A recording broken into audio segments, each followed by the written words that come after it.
This is the Groove Guru podcast. My name is Windsor and my guest today is Darby Todd. Darby is currently the drummer with the super prolific and accomplished Devin Townsend. Along the way, your other drumming credits have included work with The Darkness, the Martin Barr Band, Gary Moore, Key Marcello of Europe, Carl Verheyen, Robert Plant, Disney's The Lion King, Robin Ford, Paul Gilbert, and many others. You've also done a lot of recording, everything from remote sessions to video game soundtracks and high quality sample and groove packs for tune tracks. And you recently released your first solo album, The Reality of Zeros and Ones, featuring a stellar cast of musicians. And Darby, thank you for being here today and welcome to the Groove Guru podcast. Not a problem. Thank you for having me. Cool. Awesome. Yeah. Some context how we met. I remember hearing your name for many years as an accomplished player on the UK circuit and internationally, and I first saw and heard you at there was a masterclass you were doing at the Academy of Contemporary Music in Guildford, which was great for the students, and I've really enjoyed and learned a lot from that. And then there was a festival we were doing in Kent. You were with Martin Barr and I was with Hugh Cornwell, and it was great to catch up and great to reconnect again. Yeah, God, that ACM thing was a long time ago, wasn't it? I think. But, I remember that. Yeah. That was great. That was New Day Festival. I think we did together, which was a lot of fun. It's always good when you kind of do these festivals and get to run into people that you haven't seen in years and years. It's like always a good excuse to catch up. Absolutely. Yeah. And these days, so Devin Townsend's been the thing, and you've just finished a tour literally a few days ago. How did that all end up? Yesterday I got home yesterday at about 4:00 in the morning. I got dumped off back at my house in an Uber. So I'm still recovering from that. It's been like 8 long weeks of traveling and playing, but it's been absolutely amazing. I mean, it can't not be amazing playing with someone like Devin, who's, like you said earlier, such prolific music and such varied styles as well. It's a real sort of musician's gig to play. Absolutely, and I'd love to get into that. And some of the clips you've been posting, you've been flying on them, which is just great to see. And I think it's always awesome. It's always awesome to see. I've really enjoyed your playing, and just generally when you see someone at the top of their game doing what they love to do and coming alive, it's like it lights something inside you that's like, wow, that's a direction that's a cool one to be going in. For sure. I think any gig that allows you to stretch out a bit is, it's good for us as drummers. I've done a lot of gigs where you just have to hold it down, play the songs, and that's great in its own way. I enjoy doing that. But when you do get that chance to kind of lash out a little bit, it just sort of feeds your inner musical element, which is always fun. Give me 1 second. My dog is eating something he shouldn't be eating. Yeah, no worries. Come here, Bobby. Right. Now he's not. Sorry about that. Cool. All good. So just to set the table a little bit, there may be some people listening to the podcast that haven't heard that much about, you and what your story is. So if we could, if you give a quick, kind of Cliff Notes version about, what your process of like getting started as a drummer to first becoming, pro and doing pro gigs. Sure. Well, I started playing when I was about 6 and always enjoyed it. Got lessons from the beginning.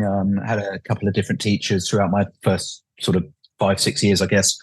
And I was always naturally good at playing the drums. It came pretty easy to me. Enjoyed it a lot, and just kept playing and getting better and better, I guess. And I never really took it that seriously, or never thought that I would take it seriously until I was about 13. And it's interesting you mentioned Pete Biggin earlier, because we were both in this one of those like young drummer competitions because we're about the same age back in the day. And it was at that point where I sort of played at that event and won, and realized that I could actually do something. Not that winning something like that really means anything. It does when you're 12 years old, but the reality is it's just I'm not really a fan of competitions of music and because no one's we were all great players. It panned out that way. So that was, but as a kid, winning something like that made me go, oh, maybe I could do this as a profession. This is kind of cool. Fast forward a few years, kept practicing, kept working hard, moved to London when I finished school when I was like, 17 or 18. Practiced a hell of a lot and just got out meeting people. I would go to jam sessions in the area, get up and play with musicians. And that was kind of the way that one thing led on to another. And I started meeting musicians in London. And it's funny because if I look at where I'm at today, I can kind of trace it all the way back to where I was as a kid, trying to meet people and work with people. Yeah. So that's kind of the quick version of it, awesome. I guess. And one thing that I've heard about you when you were growing and studying was that you worked with Tomas Lang for a bit, and I've heard that you studied with him. But what kind of stuff were you working on with Tomas? Obviously an amazing player. How did that shape you? Yeah, he's a phenomenal player. I mean, I definitely think he's responsible for a lot of the stuff that I can do behind the drum set. He was it was difficult studying with him because he was very, very on the ball and really pushed you, and it was always something really difficult. And this was, again, back when I was about 18 or 19. So he was living in London at the time. And this was before any of his books or DVDs and that sort of stuff had come out. Very much a lot of the stuff we were working on was the stuff that then went on into his books and his DVDs. So I guess I was kind of the guinea pig for some of that stuff. Really difficult lessons, but obviously shaped me a lot, and I learned a lot of amazing things from him. I mean, he's a fantastic player, and his skill behind the drum set is phenomenal. Absolutely. And not just the technical thing, because I've seen him do, yes, the technical thing, we all probably know him best for that, but also on like a pop gig, like, was it Gianna Nannini, however you pronounce her name? Yep. Just laying it down, and having that musical maturity as well goes a long way. I agree. I think people misrepresent some of the best drummers that we know of. It's very easy to go, oh, someone like Tomas Lang, he does all this crazy stuff, and he does this out there polyrhythms and crazy double bass drum stuff. But the fact is, as drummers, we all learnt to play songs and groove and nail it first. The people that choose to go and do the crazy, ridiculous stuff, it's just because they want to improve themselves more. That's what I do with myself. Of course, I can hold down a pop gig and play a simple groove and do it till the cows come home. But for me, I've wanted to push myself and be able to play some of that ridiculous stuff for myself. And if I ever get a gig where I get to play that for other people, that's fantastic. But at the end of the day, a lot of the time, those things do come out when you become a clinician and start doing that stuff.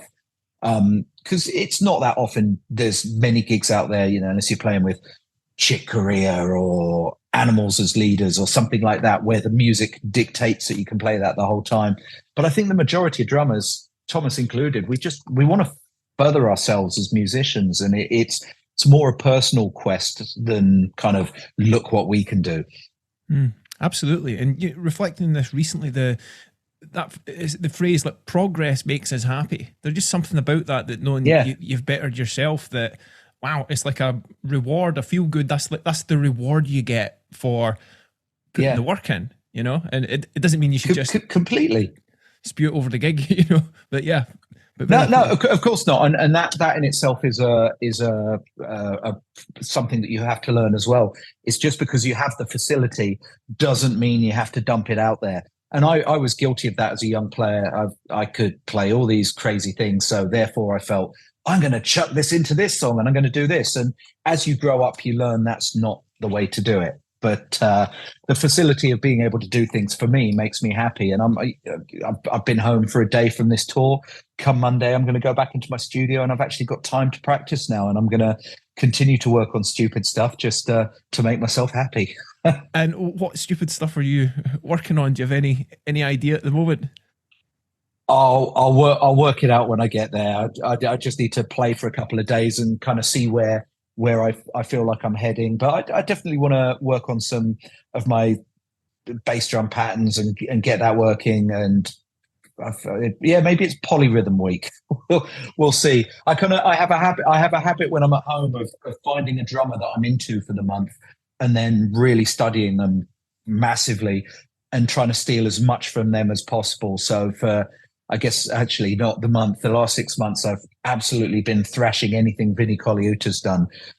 He to me is just what he's. I love his playing. I think he's fantastic.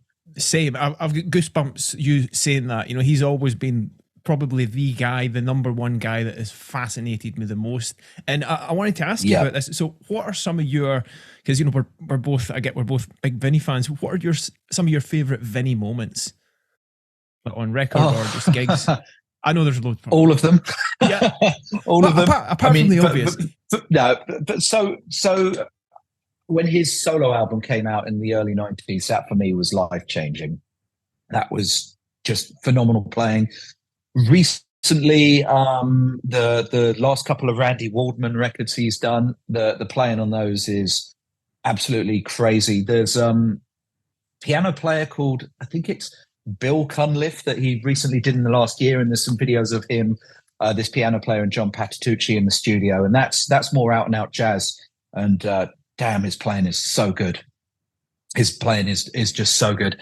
And from what I understand, a lot of the stuff you see him do, he'll go in the recording studio and it's like 1 or 2 takes and that's him done. He's that good. And obviously all the stuff he did with Sting, that just goes to show that, in fact, that's a great example of someone that's absolutely nailing the songs and subtly putting in some really complicated stuff that will blow people's mind, but you almost don't realize at the time that it's that far out because it's executed in such a great way. Absolutely. Yeah. And just reflecting one of the ones that I was having this chat recently, like, yeah, he's got that amazing ability to pretty much do it all. And there's a friend of mine, as a guitar player called Nick Meyer, who Vinnie played on his solo record, and going up to the record, you know, Vinnie just, you know, he didn't have any preconceived notions for it. He just turned up as what he would call like a blank slate.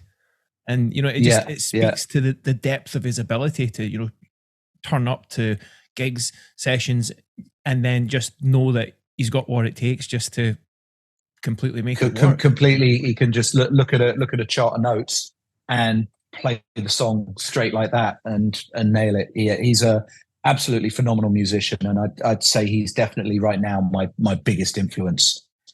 Awesome. And the funny thing is, I didn't really pay that much attention to him till like the last few years. All those years that I kind of ignored him. I mean, growing up, my favorite players were Weckl, Dennis Chambers, Greg Bissonette, and Simon Phillips.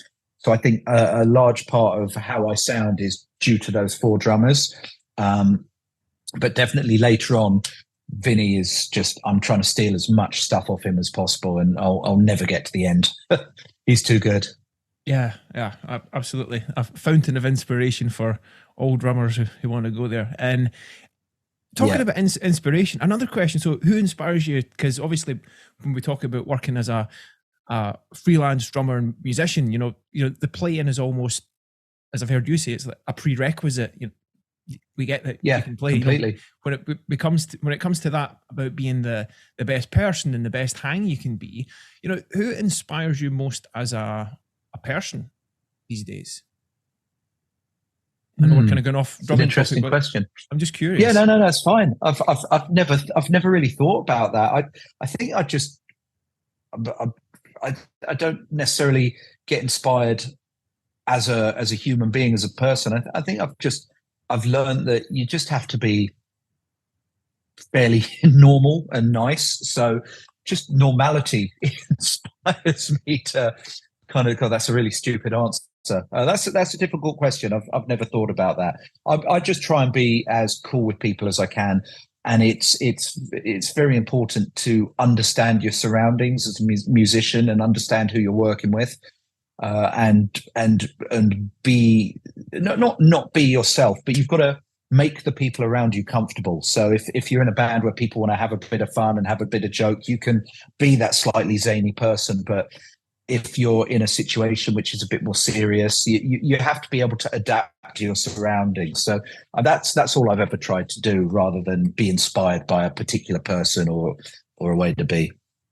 Yeah, cool. And obviously that's your approach has certainly worked, you know, great from a playing perspective, and doing loads and loads of different gigs with endless credits. And I wanted to just touch on a few like career highlights, because it sounds like you've definitely had some like magic moments along the way. Yeah, I forgot half of them till you ran them all off at the start of the podcast. Right. Wow. I'm always trying to think, like, what is it cool I've done? I always forget. Well, you'll be glad to know. I think there's a lot. But one of the ones that really surfaced as a dream come true one was that the Huey Lewis playing The Power of Love with him, because that must be special. Yeah, that was really cool. It was that was really cool. I'm lucky. Some of the people I play with occasionally, I just get called to back some very cool artists, and one of them was playing The Power of Love with Huey Lewis. And I remember when we did that, we also had Dom Felder on guitar from the Eagles. I think we had Bill Murray, the actor, on backing vocals. We had a few other people in the band, and yeah, it was just an amazing experience. Huey Lewis was the first concert I ever saw as a kid at Hammersmith Odeon. So to be able to suddenly play one of the most iconic pop songs, I think, with the guy was very cool. Yeah. That's definitely my highlight. I got to play with Robert Plant as well. We got to play, a lot of Led Zeppelin hits. But for me, as great as that was, there's something about playing The Power of Love, which is just funny and great. Awesome. Talk about a full circle moment. And Bill Murray in the band. Yeah, I know. He was a very interesting character. Nice guy. But yeah, he's kind of out there in a good way. Awesome. And speaking of actors, I seem to recall you did a bit of playing with Morgan Freeman at one point. No, didn't play with Morgan Freeman. I got to hang out with Morgan Freeman. I was working in a band with a bunch of old musicians, a guy, Papa George, I play with a lot, Bobby Tench, who used to sing with Jeff Beck, people like that. And there was a big charity thing for Childline, the kids' charity, where we went to America and we were playing shows there. And he was like the patron of the whole thing. So we were, playing he was part of the event. So no, wasn't playing with him, but got to hang out with him, which was pretty cool. Awesome. And that the thing that sticks out about Morgan Freeman is, his characters that he plays, a lot of them are, they're very philosophical. And I was wondering, is there any like Morgan Freeman wisdom that is kind of stuck with you since hanging out with him, if anything? No. All right, cool. No, moving on then. But I may as well be honest. No, we hung out and talked, but we weren't having sort of life affirming conversations or anything. No worries. But I mean, but from my own point of view, I just think we're all trying to play our instrument, and I think the biggest philosophy I've got on all of that is just to, if you want to become good at what you're doing, work as hard as you can and find as much time as you can to work on your instrument and improve. It's like anything. If you go to university to become a doctor, you have to put X amount of hours in a day. Why not do that with your instrument? Of course, there's people that don't want to become the next Dave Wecker and they just want to enjoy playing songs, and that's perfectly cool, and I'm completely down with that. But if you do want to become as good as you can be, you've got to put the hours in. So that's really my philosophy for that. Awesome. I've dug myself out of that hole for that question. That was admirable. So you're not just skilled as a drummer, you got the gift of the gab that way as well. So yeah, respect. Thanks. So I'd love to get into some of your stuff with Devin, and before that, any other cool career highlights that you wanted to give a shout out to that are ones that you're really glad that you've done and grateful for? I mean, to be honest, I'm grateful for the majority of things I've done. I think if we all work hard at our instrument and we're all trying to make a living at our instrument, and I think if you can pay your way playing the instrument that you've spent years working on, I think that's it right there. It doesn't matter whether you're a teacher, whether you're playing a West End show, whether you're in a covers band, whether you're playing on a stage in front of 20,000 people. It's all valid. I mean, I'm very fortunate. I've got to play with some great people. I mean, I've been playing with Martin Barr from Jethro Tull, the guitarist, for the last 5 years, and that's been a lot of fun. We've had quite a few shows where I do double drums with Clive Bunker, the original drummer, and that's been great. Everything I've done, I'm grateful for, and I love. It's been a long, hard slog and working process getting to that point, but it's been worth every minute. Awesome. Yeah, great to hear you. Still evidently loving what you do, which it seems to be that's the way. You've got to, or there's got to, or you shouldn't be doing it. I think when anything becomes, when anything becomes a massive chore, you should question whether you should be doing it. But then I guess maybe it's no different. There's plenty of people that have regular day jobs that hate their jobs, but have to do it to make a living. So perhaps people do fall out of love with their instrument. Luckily, I haven't, so I'm pleased about that. Awesome. May that continue. Brilliant, man. And so with Devin, so you've just finished the tour, like you just got back yesterday, and Devin, amazing musician. I remember first hearing him on, it was like Steve Vai's Sex and Religion, and it was like, who is this guy? And I saw him play like for 50 people in Glasgow with Strapping Young Lad, and it was again blowing away back in the day. Yeah, and so glad to see, and deservedly so, that his output and audience have really, really grown, and it's sounding great. It's like he surrounds himself with like super groups, and no wonder he sounds as good as he does as well. So kudos, and again, I think you sound great with him. And so, how was this tour for you compared to others that you've done with Devin? What were the kind of new highlights? This is the only second full length tour I've done with Devin. I was originally in the band just to fill in to do the Bloodstock show at the end of 2021 during COVID, because he wasn't able to bring any musicians in with him because of quarantine rules at both ends. It would just been way too expensive. And 2 years later, I'm still in the band. We've really hit it off, and this tour has been amazing. We've had myself, James Leach on bass, who's from the band Sixth. I don't know if you know them. Yeah, and it was Dan Ford was their drummer. That's correct. I'm a huge fan of Sixth. I just think they're an amazing band that really spearheaded them, along with Meshuggah, that kind of math metal kind of thing.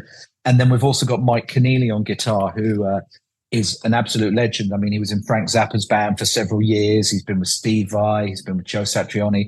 So for me to get up on stage and play in a band full of world-class musicians every night has just been fantastic, like beyond belief. It's funny because I was with Mike in the dressing room a couple of days ago, and I was going through some of my drum cam footage that I'd done, and we'd put like the mix underneath it, and we watched the whole thing, and even we were blown away by how good it sounded. I don't mean that in an egotistical way, it's good, but we listened back and we're like, wow, that band is on fire. Yeah, so that's been the whole tour has been great. Of course, you get tired on a tour having to. I'm going to charge my left ear pod up because it's run out. Can you still hear me? Yep, crystal clear. Okay, great. I've just charged that one up for a few minutes. What was I saying? Yeah, it's just obviously it gets tiring being on tour and being stuck on a tour bus and traveling all over Europe. But musically, it's made everything.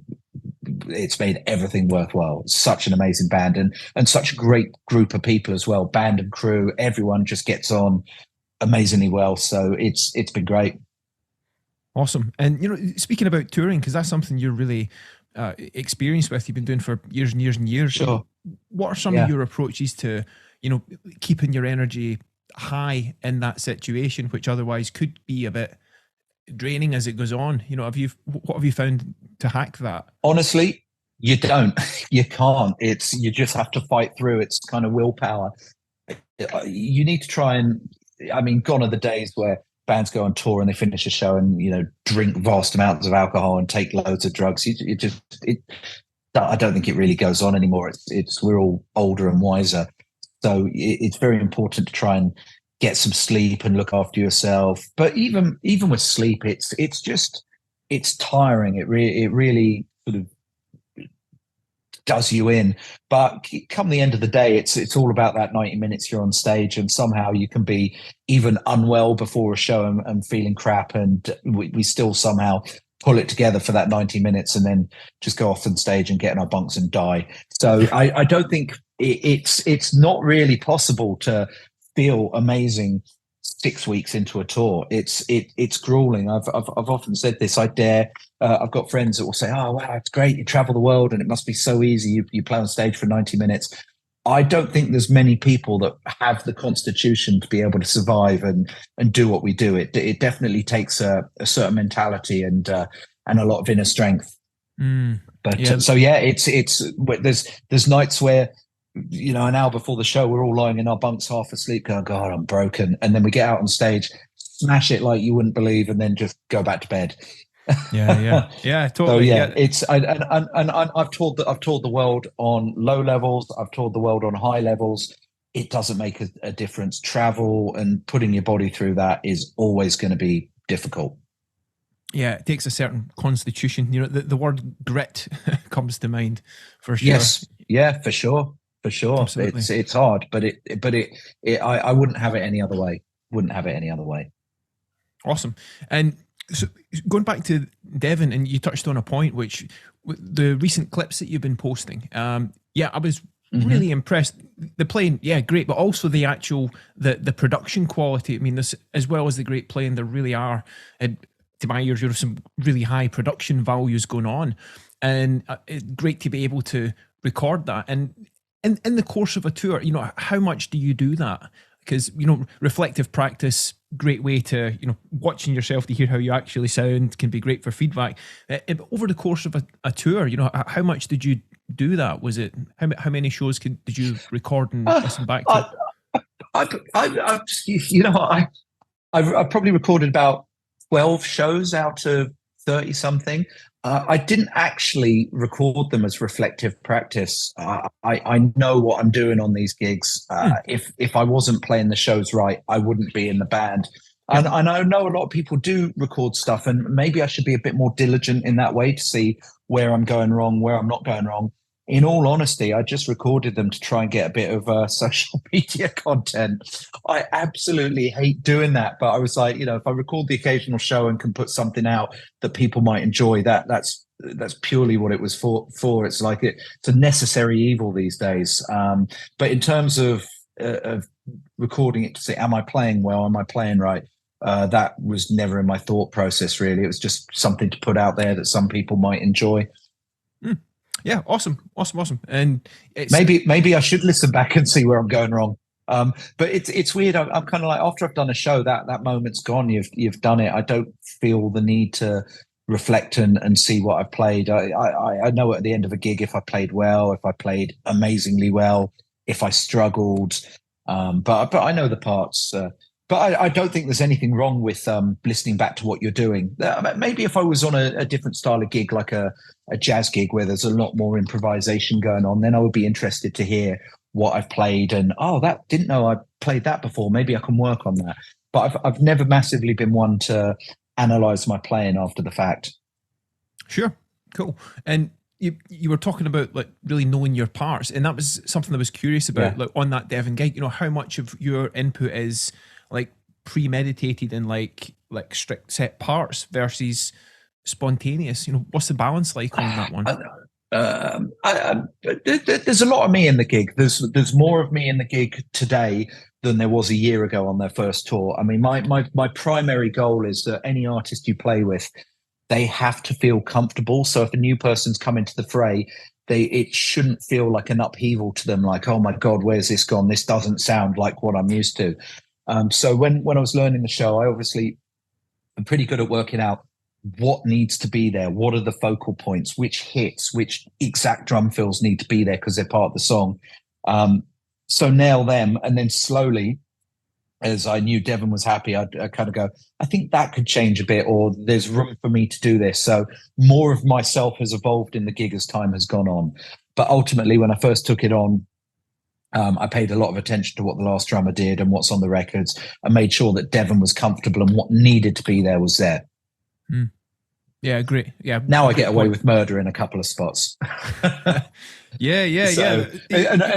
And you know, I have some fun. But interestingly, there's only once on the last tour, Dev said, you know what, that section in this song, it's getting a little bit too busy. Can we just dial it back? He's only ever asked me once to kind of dial it back, and that was it. And that's fine. And in terms of when I say pushing my luck, I'm not trying to say right now I can put a drum solo over everything. But there's certain spaces where maybe you hear a different drum fill, or like there's a song we play on the current tour, Heartbreaker. There's a lot of room for craziness because there's craziness on the album, and there it works. So I pick and choose my moments really. But ultimately, I've got to make the artist feel happy and comfortable, and not like they've just moved house and everything's in the wrong place. Yeah, perfect. And you really, that was something I was going to ask you. It was that about how to find your own voice, or how to be Darby in the face of all the different situations that you're in. And I think you just addressed that really clearly. So nice one. Oh, good. Thanks. Well, the thing is, I do what I do, and I do have a certain sound. And if I'm playing crazy stuff, people know what I do. If I'm holding it down, people know what I do. And I think at the end of the day, there's a lot of musicians out there that love what I do, and there's probably quite a few that don't agree with how I play, and I'm not for them. So I think you get hired by the people that like what you do in the first place. So I'm hired for my sound and my voice and what I do. I can still give someone exactly what they want, but I think the reason someone will come to you in the first place is because they go, "Oh, I dig what that guy's doing. Let's give him a call and see if it works." And how would you describe that? What is Darby's sound and what you do, like, musically? I would say musically, I like to have fun. I don't want my playing to be sterile. I don't want it to sound boring. I just want it to sound like I'm having a good time behind the drum set, and at points a little bit cheeky. Perfect. Yeah, it sounds like you're being you, which is awesome. Yeah, I am being me, and that's why I say people that if as a musician, do what you do it to the best of your abilities. There's always going to be people that like you. There's always going to be people that dislike you. Prime example of the joys of the internet is my drum setup for the Dev gig. I've got 2 bass drums. We've got this big drum kit, just so it looks cool. When I was a kid and I went to a gig, I want to see a spectacle. I want to see flashing lights on amps. I want to see big drums, loads of cymbals. It's fun. So this gig, I've got 2 bass drums. I'm using a double pedal. My God, the amount of people are triggered by the fact I'm using a double pedal. You'd think that I've just I've ruined the world. It's hilarious. Reading the comments, it's so funny, man. Yeah, I'm completely with you. It's got to look. Sorry to interrupt, but 100%. Just it's got to look no, go cool. For it. Like, because one of the biggest highlights of the first gigs that I went to, most of them were at the Barrowlands in Scotland. All the metal bands, everything, Pantera, Machine Head. But one of the best moments of the whole gig is when they pulled the black sheet, the black curtain drums off, and the massive drum kit with 2 bass. It's like, yes, I love it. Mate, so on this tour, I knew when my drum tech was going to pull the black sheet off it. So quite often I go stand by the side of the stage and watch that myself just to see my own drum kit getting unveiled because I loved it so much. But music, it's entertainment. It's a show, and like people are commenting, going, "Oh, it's fake. It's just for show." Yes, it is. It's 100% for show, and it looks awesome. But the funny thing is, if I address that point, there's a couple of reasons why I use a double pedal on a big kit. Firstly, I feel more comfortable playing a double pedal than I do playing 2 bass drums because I spent my life doing it. I'm used to it, and it just feels right to me. Also allows me to get the second pedal exactly where I want it, whereas I find with 2 bass drums, the single pedal's just a little bit further away than I want. Secondly, we were short on inputs because this is a big 3-band tour, and there was a choice between having either in and out, only in kick drum mics on both drums, or if I used a single in and out to get the best possible sound. So that's why we did it. And for show, because it just looks awesome. But yeah, man, it's so funny how triggered people are over that. I don't understand it. I'm still playing all the parts. I'm just using a double pedal. It makes some of the comments are so funny. Some dude wrote something like, "Why don't you use 3 beaters? That would make more sense if you're using a double pedal." Oh, you can go one more, a triple pedal. Yeah, what a moron! I just like, oh, it makes me laugh so much. But yeah, like we say, you've got a big drum kit. It looks cool. It's fun to watch. I dread to think what these people would think if they realised that we had some music on backing track as well. God forbid. Oh my goodness. Or when they find out that, like, in the Iron Man movies, he can't really fly. It's fake. Shattering the illusions on the Groove Guru podcast. I love the internet. So it's you got to laugh. I think it's good to have that. Whatever happens, that comedic view of things. It makes a difference. And so, I liken it to like when you see football matches and you've got massively overweight guys in the crowd eating Cornish pasties on their 10th pint, saying how where the manager's going wrong. It's kind of the same thing. Talk about teaching by example. I've offended a lot. I've offended a lot of people with that comment. Never mind. We're just joking. It's all good. And having fun. And so no, we're not. Absolutely. Well, let's go scathing. And so exactly. Questions. So British Drum Company. So I don't really want you to say what kind of sticks do you use and be nerdy, but one thing that I noticed you were genuinely excited about. Okay, well, thank you. That's another one. And same ditto. Hold on, just to interrupt you. This is funny. As I've got older, my sticks are getting lighter. It used to be like 2Bs, 5Bs, and it was like super 5As. Now I'm down to 5As. Yeah. Oh, same. I remember as well the chop builder. I would have these it's like 3S like drum corps sticks, because one of my first drum teachers, great Scottish drummer Ted McKenna, he was really into his rudiments. Ted was great, man. Ted was amazing. Yeah, just great, just proper lovely guy, great rock attitude, and similar that 5As, it just works. And so with your new drums, so you switched to the British Drum Company, and I noticed you were really excited about that. The kit looks awesome, it sounds great, and what inspired that shift for you? So I was rehearsing last year with Devin Townsend in Manchester, and I knew that BDC were like 2 miles down the road from where we were rehearsing. And Tina Clark, who used to be the artist relations at Zildjian, is now the artist relations woman for BDC. And so I said to her, I've got a morning off. Any chance I can go to the factory and see how drums are made? Just because I wanted to see how the drums are made. It just seemed like a cool thing to do. And she was like, yeah, no problem. I'll arrange it. So I went down, met them all, and went in and got given the tour. And by the time the tour was over, about 90 minutes later, I was just, I want to be with this company. I'm moving.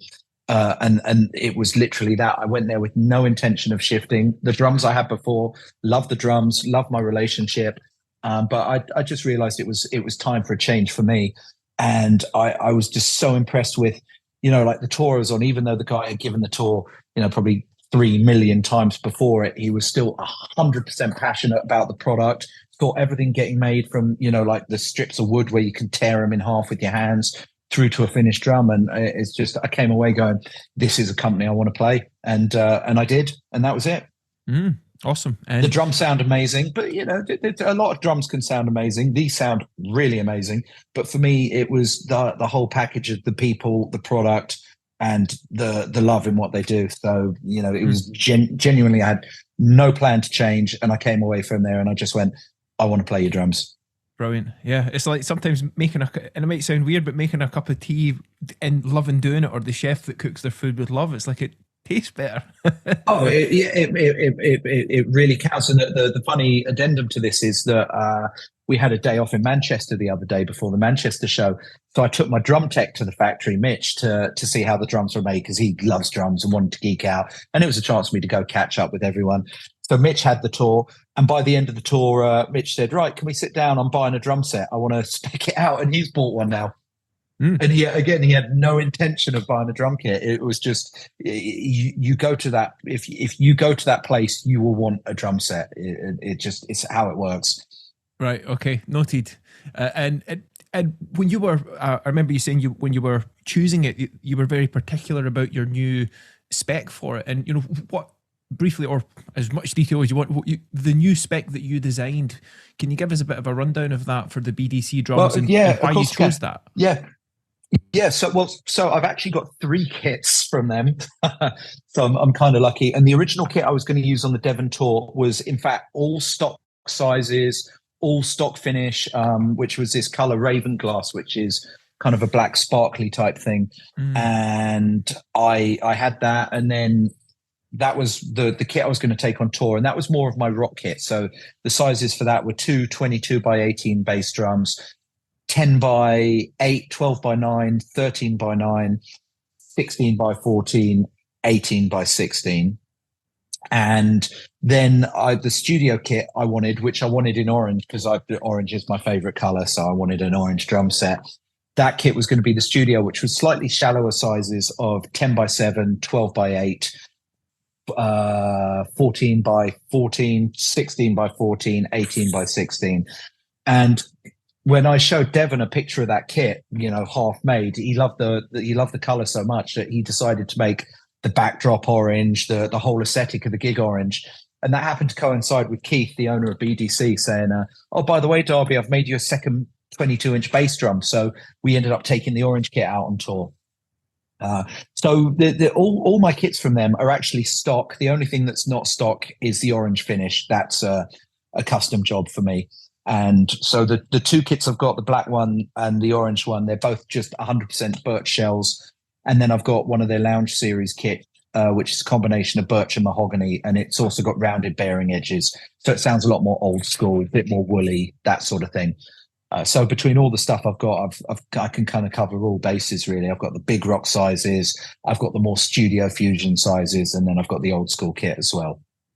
But everything from my drums, aside from the orange finish, is 100% stock that anyone could just order that straight, from the shop or the website or wherever you buy BDC stuff. Awesome. And speaking of that orange finish, that is color coded nicely with the Cympads that you've been using. And I'd never heard about them until you posted them, and I've seen you post about them a few times. Tell us about Cympads. Yeah. So Cympads was one of those things that I think I'd seen, online years ago, and I just thought, oh, that seems stupid. What's the point in that? So I ignored it. And then I was chatting to a friend of mine, Ray, the drummer from Haken, and he was saying, oh, I've just got my new Cympads. These things are amazing. And I'm like, really?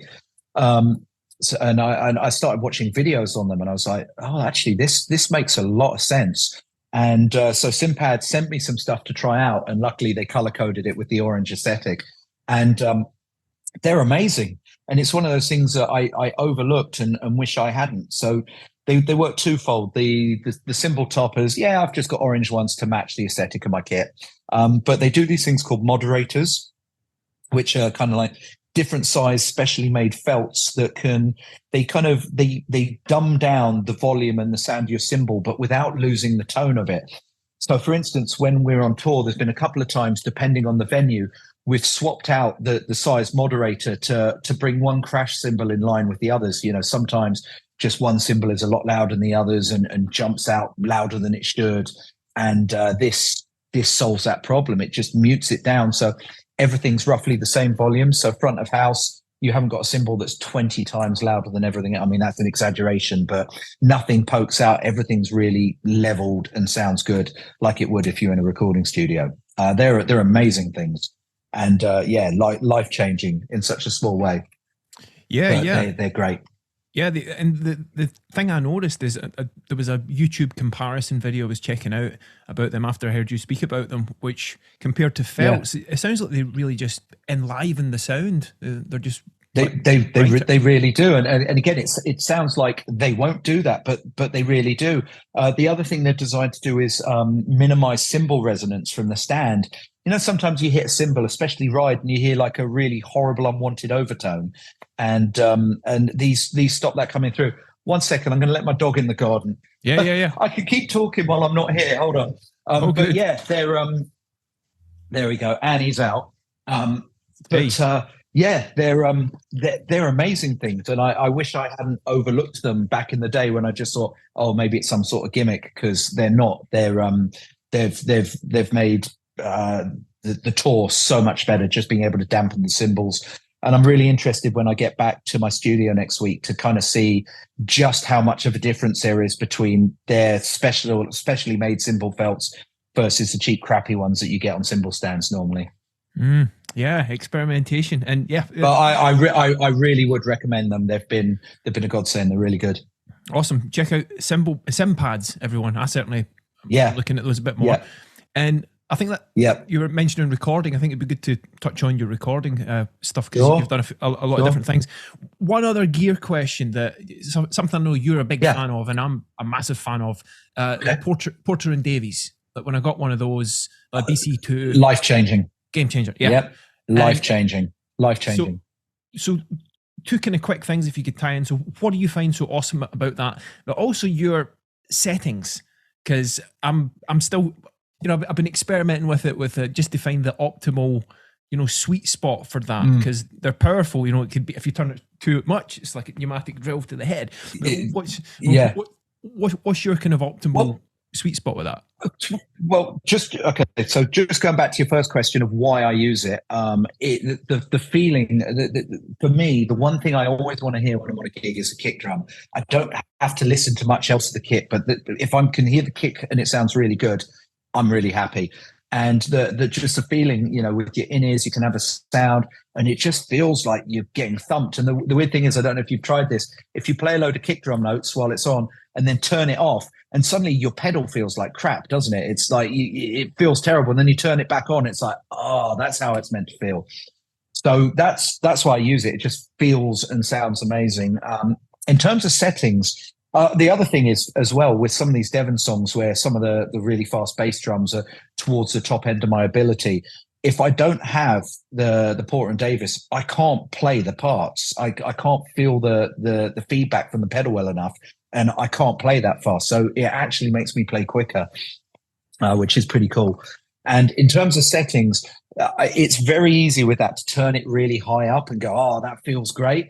But I found, especially when I'm playing the fast kick drum stuff, if you turn it up too much, it becomes a little bit too woolly, and the notes can kind of fall into each other. So I've generally on this tour been having the knob at about 11 p.m. on a clock face. And then if I was doing a gig where maybe it's just all single kits, I might go to about 1 p.m. and I'll put a slight boost on the second knob. I think, is it like the 60 hertz boost or something? I'll maybe put that to 1 p.m. So only subtly. But yeah, I found actually backing it off a bit works better for me than thrashing the hell out of it. Yeah, absolutely. And it's like the way you explained that, I call it like, it adds vibe, because I'd tried everything to get the feeling of the bass drum, dead bass drum, plastic side of the beater, like a DW pedal that I love because they're visceral. But even with all that, it wasn't cutting it. And I remember it was the day after a gig in Nottingham. It was like, right, I'm going to get one of those Porter and Davies. And I went on eBay that night and found one, and I met a guy at a motorway truck stop the next day. Life's never been the same. No, completely. It's the best investment I've spent my money on for being able to play the drum set. It really is. I think people don't understand till they try it out. And even if you're not using in-ears, it still feels great. Like if I'm just practicing in my studio, I'll have it turned on. In fact, I bought a second one. I bought a rack mount just to leave permanently in my studio so that I don't have to keep dragging my BC2 around. Yeah, they're pretty heavy. I know. And so your studio, you've got it's a well-developed and constantly developing, I'm sure, setup. Yeah, I spent a lot of time gradually improving it. And I just figured, I started my studio in about 2010, and I was very aware that the whole thing of going to studios to record was becoming not such a big part of the music world. And increasingly people are saying, oh, can you play on my album? Can you record it at your house? And at the time I couldn't. So that's why I set it up. But I just decided rather to do it on the cheap. I bought all Neve mic pre's. I've got Universal Audio Conversion, Neumann's, Sennheiser 41s. I decided if I'm going to do this properly, I'm going to do it properly. And it's amazing the results that I get from my place. And people just contact me and go, will you play on my song? Will you play on my album? And I can just do it from the comfort of my studio. It's great. Awesome. And interesting point is like, how, since you've got that up and running and obviously people are loving what you do, what's the balance of your recording work versus playing live? How's that looking these days? Oh, live is the majority of what I do, definitely. But when I'm at home, I can have a month where I get 2 albums and a few individual songs to do. I can have the next month might only be a few individual songs. It very much varies, but having it there so that when someone contacts me and I can go, right, there you go, is invaluable. But I'm also aware that not every drummer has the space or the opportunity to do that. So in that respect, I'm very lucky that I have somewhere where I can actually record live drums. Yeah, very cool. And yeah, you've been doing a lot of that. There was during lockdown, your first solo album, The Reality of Zeros and Ones. My first album, and definitely my last. I don't know if I'm going to go through that process. It was, I mean, I loved every minute of it, but it's if we hadn't been in lockdown, I wouldn't have had the time. What I thought I was just going to knock up some songs with friends in 2 weeks turned into 10 months of working long hours every day. And I just started messaging musicians I toured with or friends saying, do you want to play on my album? And then in the end, I had Per Nilsson from Meshuggah, Bumblefoot from Guns N' Roses, Don Airey from Deep Purple, Justin Hawkins from The Darkness, all these great musicians on one album. And it became a mammoth project, which came out really well. But I think that's going to be my musical statement, and I'm happy with it. And it's really great sounding one. Yeah, the things I've heard. Thanks, the one with like Marco Miniman, the duet, and I got Marco on YouTube. Yeah, well, that was the thing. I was like, I could put another drum solo on this, or maybe I'll get another drummer in and we can sort of play backwards and forwards. So I dropped Marco an email and just said, oh, do you fancy swapping drum solos on this? And I sent him the clip. And I got an email back, a WeTransfer back from him the next morning when I woke up going, is this all right? And I was like, yep, that's amazing. And it's really cool. It's really cool. He's a phenomenal drummer and an absolutely lovely guy as well. Mm. Yeah, I always remember he was big influence when I was still in Scotland. And I would email him. Yeah. And that was like the highlight of when I was at university. It was like I would go in and I would receive emails back from Marco Miniman. He actually wrote me a letter, printed it and posted it to me. And I was like, wow. It just really is a special moment that to find someone like that or just people who care and are nice people, it can really make a huge difference. So completely. And this is what I was saying earlier. It's about you've got to be nice to people. You do. Here's an interesting one. So in terms of being nice to people, back when I was in Justin Hawkins' band Hot Leg in about 2009, we did a in-store appearance / performance at a music store somewhere in Ireland. And we were there and there were some people working there and there was a guy working there and we chatted and I moved on and I got a call. I got put up for some recording with a side project for that band, The Script, that band. Yeah. You know that? Yeah. So Irish guys, right? And I got the gig. Yeah, exactly. So I got the gig and I went to Sphere Studios in London to do the session and I was speaking to the guy who was running it and it turned out he was the guy that was working at the music shop when I was there with Hot Leg. And now he become like one of the main songwriters for The Script, and he'd co-written that song Hall of Fame, and obviously really successful dude working with a massive band. And he said the reason he gave me the gig and not the other guys is because he remembered meeting me at that store, and I was really cool with him, chatted to him, didn't treat him like he was just a bloke working in a music shop. We had a really good laugh, and he said for that reason that's why I got you on the session. All the drummers that were put up for the gig could have done it, but because I've been really cool with him, he remembered that. So that's kind of a good point to, always treat people with respect and not think you're better than someone else or bigger than someone else just because of what you do or who you play with. I think that's really important.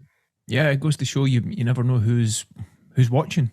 And it was that thing. Yes. It's like, it was some piece of life advice I heard that, if I'll give you $1 million if you would be filmed, being kind to people, but would you do the kindness if no one was looking? The point being just that it's just such a refreshing quality that, you remember how you feel when you're with people, so why not create that? Yeah. Good vibes, man. Despite what any of us do, we're all just navigating life and doing the same shit. So got to kind of just get on with it and be cool. 100%. And look, last little bit about recording, because I think it was really interesting, because you've done the work with tune tracks, quite a lot of sample packs and etc. And that, without going into all the details of that, because there's interviews you can check out on YouTube, how much of your recording work involves the use of like samples with your drums as opposed to mainly like acoustic drums?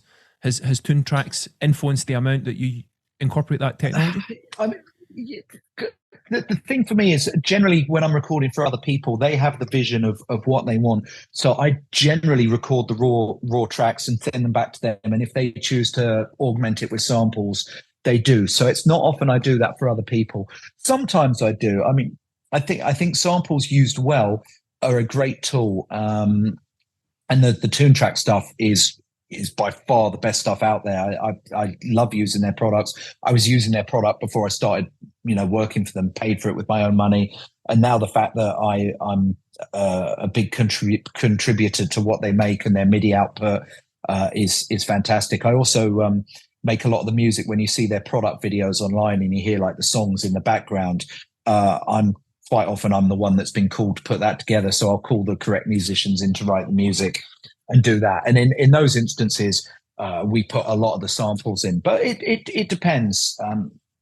If I'm working for other people, I normally leave it to them to do that. If I'm working for myself, then I'll augment the samples myself. Cool. Awesome. But the majority I do, I'm just giving people live content. Brilliant. And yeah, one of the many strings to your bow. And when it comes to freelance musician work, one of the big questions that I get with people who are developing their portfolio and connections and work is how do you deal with that, the uncertainty of essentially not knowing where the next gig is going to come from? Is there something that you've learned to navigate that? No, not really. I mean, that's the thing. Things have been great for me the last few years. Doesn't mean next year everything could calm down and suddenly I don't have as much work. I'm very much a believer in there's no point in worrying about things till they've actually happened. Why stress yourself about a problem that's not there? And I think generally, if you hit at least in my experience, if I've hit a period which has been a bit quiet, something always comes along, or I do more teaching, or I look for things to make it work. But yeah, you just, I think, deal with that when it happens. Life is an uncertainty. If we worried about being hit by a bus every time you left the house, you wouldn't leave the house. So try and just stay positive. I think a positive outlook is really good as well, because I think the more negative you become about things, that's not good at helping things get better. And also, if things are not good, I would say that if things are quiet, go out and be around musicians, meet people. The amount of times I've just gone to a gig and I've run into people I know and they go, "Oh, Darby, I haven't seen you in a while. Are you free, on the 18th of the month?" And I go, "Oh, actually I am." So if you stay in your house wallowing about the fact things aren't good and you don't actively go out and try and be around musicians and be around people, that's not going to help. So yeah, if things are looking vaguely bleak, get out there, be seen, meet people. You're far more likely to resolve your situation than staying at home watching Netflix. Absolutely. Yeah, that's a great point, that reflecting on, everyone's got problems, but it's like being proactive in the face. It's like, okay, that's the situation, what are you going to do about it? And yeah, really great. Practical point. You've got to strive ahead. You've got to, as they say, you kind of got to make your own luck. Yeah. And you've just got to get out there and try. It's not a guaranteed thing that it's going to be the answer to everything, but you're far more likely to succeed being around the people that you want to be working with, getting out there, mixing, mingling, even going to jam sessions. I remember as a kid was a great way of meeting people. the majority of the time, nothing came of it and it wasn't great. But you only have to go that one time where one connection happens and, you go off and end up doing something. Yeah, it can lead to a lot of work long term. And the more friends you have in music is the more likely you are to get recommended for something. That's how I got the Devin gig. A mutual friend of ours just texted him one day and said, "Oh, if you ever need a drummer, you should use Darby. He's really good." And it just so happened he needed a drummer based in England, and I got the gig. Yeah, amazing how. So you never know where the opportunity is going to come. You never know where it's going to come from, and it's normally the most unexpected place. Yeah, beautiful. Just saying it, it's like, yes, this is the way it is. And I think it's great to be reminded of these points and moving forward. So one thing, I know you do a bit of teaching. If anyone's listening to this and is interested in being a student of you, Darby, what are your criteria for students? My only criteria is that they want to put some work in between lessons. I have people that come to me that are very good drummers and just want to pick up on some of the stuff I do. And I have beginners. I've everyone's welcome. I've got no problem in it. The only people I don't want to teach are the ones that kind of turn up and then don't actually want to put any work in between lessons. Yeah. I want to teach people that want to improve and are trying to improve. And if they find it difficult to improve, that's not a problem either. That's perfectly cool. It's just people that don't actually want to try. That's the sort of people I won't teach. But anyone is hungry to learn and hungry to progress, I'm more than happy to do that. It's great. Yeah, awesome. My teaching schedule's a little bit sort of patchy at the moment because I've been away so much. But luckily, the people that I teach generally are just happy to come in when I'm back at home. So it works good, and I really enjoy teaching as well. I wouldn't want to teach instead of going out and playing live. Not that there's anything wrong with it, but for me, I have to go out and perform. I have to record. So teaching is a small percentage of what I do, and I enjoy that small percentage. I think if I was teaching the 20, 30 hours a week, it wouldn't be for me. But in the small patches that I do, I love it. And awesome. I enjoy passing knowledge on as well. I think it's really important we have to do that. Absolutely. Paying it back, paying it forward. Amazing. So we're coming up to about an hour, and I respect your time, Darby. And so just bringing things to a close. And, what do you do for fun when you're not up to drumming and music? I play drums. I actually really enjoy just going and practicing and doing that. It's fun. And, play a bit of golf badly. And just I don't know, just hang out at home with my family and my dog. It's just chill, I guess. But music is a really big part of my life, and I don't think even when I'm not out working, it still has to be part of my life, and I still have to play. So I know that sounds really sad to say, but just drumming is the main thing. I get enjoyment out of it. So that and being at home, I think my two things that I like the most. That's great. That's really boring, isn't it? No. I think it's awesome. I think that really serves genuinely as that you are a model example of someone who does what they love, and that's their living and their work. And I think that's a beautiful thing for people to hear, for sure. Yeah, and I enjoy what I do, and that's it. And plus, this guy, let's see if you can see him. Come here, Bob. Look who's that. Who is it? He wants to play with his bone. Nearly got the dog on camera, but he's doing his own thing. Good old Bob. Oh, amazing, man. Cool. Yeah. So, a quick experiment. Something I'm playing about with is some quick fire questions just before we finish up. So let's see what comes out. Let's have fun. So I'm always hopeless at this, so apologise in advance. Well, we can always cut it out if it doesn't work. But no, it'll be cool. Okay, let's try it. Yeah, all right. So, in no order of importance, favorite movie? Love the old comedy film Caddyshack. That's a great film. Classic. And Spinal Tap. You've got to have that in there as well. Absolutely. One more. And favorite food? Pizza, Italian. Favorite pizza stroke Italian. Yeah, big fan. Favorite drink? Coffee, black coffee. Yeah, and water. Got to stay hydrated. Favorite podcast? Yours? Oh, okay. Apart from the obvious, no. Okay. No, you know what? I don't actually. I don't listen to many podcasts at the moment. I haven't had the time. So,